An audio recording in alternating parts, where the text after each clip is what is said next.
Hey everyone, it's Miss Ugardi. I'm going to be reading a story today. It is titled In the Pond. The author is Anna Milbourne and the illustrator is Matt Russell. Take some time to tell whoever you're with what the author does and what the illustrator does. Okay, the author of the story, they write the words. In the illustrator, they draw the pictures. If you said that, kiss your brain. Okay, let's get to reading. In the Pond. We're gonna go past the title page. Down at the pond on a bright spring day, two swans glide gracefully along, and ducks turns tail up, dabbing for pond weed.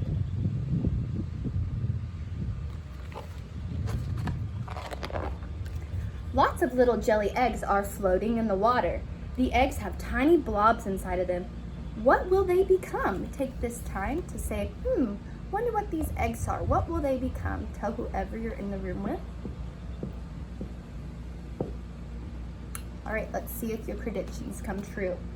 As the days drift by, the blobs start to grow. They get bigger and bigger. There's the little jelly blobs. We're gonna keep reading to see what they become. Each one becomes a tadpole. The tadpoles wiggle out of their eggs and squiggle swim away. At the last tadpole shivers free, a huge dark shadow looms above.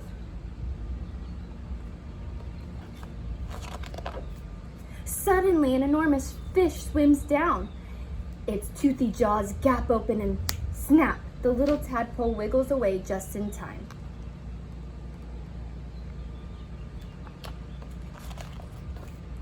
The days grow warmer still, and the spring slips into summer. Shimmering dragonflies dart around, and pond skater tiptoes carefully across the water. Over in the reeds, there's a beep, beep, beep. One by one, 6 fluffy ducklings plop into the pond. They paddle in, dabbling that line behind the mother duck. Some stop to stare at butterflies, then rushes to catch back up to their mom. Under the water, the tadpole is changing. He grows tiny legs at the back and in the front. His wiggly tail shrinks and shrinks. Then before you know it, wonder what it's gonna turn into. I would like you to turn to whoever you're with and tell them your prediction, your guess as to what the tadpoles are about to turn into.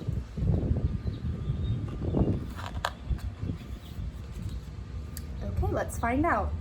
He turns into a frog. He hops and hops and hops around, exploring the sunlit pond. If you said frog, got your back. A teeny tiny fly flies by. Quick as flash, the hungry frog rolls out a sticky tongue. Gulp.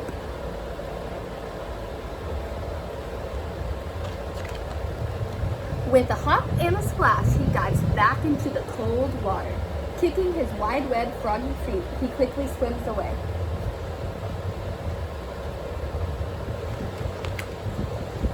If you come back to the pond one bright spring day, you might find lots more jelly eggs and the frog all grown up singing a croaky song. That's our story. And we're going to talk about the life cycle of a frog. So first, if you remember in the story, he started off as jelly eggs. Next, he was a tadpole. Third, he was still a tadpole, but he had legs in the back. And fourth, he's still a tadpole, but he has front and back legs. And fifth, he turns into a frog. So let's go over the steps one by one. So I've made this little chart for you. First, he's eggs. Second, he's a tadpole. Third, he's a tadpole with just back legs. Then he's a tadpole with front and back legs. And then finally, he becomes a frog who then might have jelly eggs, and the cycle starts all over again.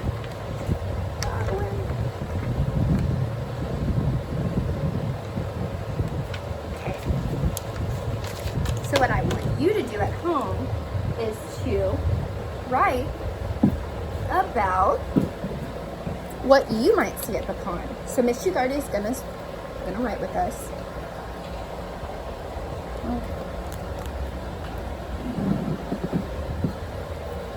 First, I always start my sentence with what? Tell whoever you are with. Is it a lowercase letter? An uppercase letter? Tell them now. If you said we start our sentence with an uppercase letter, good job. So where do we start? Do we start at the top left? Do we start in the middle, the bottom? Where? If you're saying top left, good job. So I'm gonna say at, let's say it. It starts with a capital A. This is one of our sight words. At. Don't forget your finger space. The. How do I spell the? T-H-E. At the finger space pond. P. P. O. Pond. N. D. At the pond, I put a finger space, and whenever we use I in a sentence, it's always a capital I. At the pond, I, finger space, C. How do we spell E? C. S-E-E, spell C. At the pond, I see frogs. I always see frogs at the pond. At the pond, I see frogs. Fr. That blend is F-R. F, fr, O, G, frogs, S. And that's my sentence. But is it finished? I have a capital letter to start with. I have my sentences and my spaces. But I think I'm missing something right here. Can you take the time to tell them what I might be missing? That's right. I need a period to make it a complete sentence. So let's read it together. At the pond, I see frogs.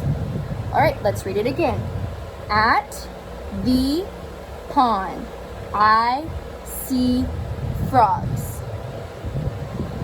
Good job. Now, parents, I would like it if you make sure that when they write the sentence, they don't copy mine, and they have a capital letter to start with as well as a period to end with.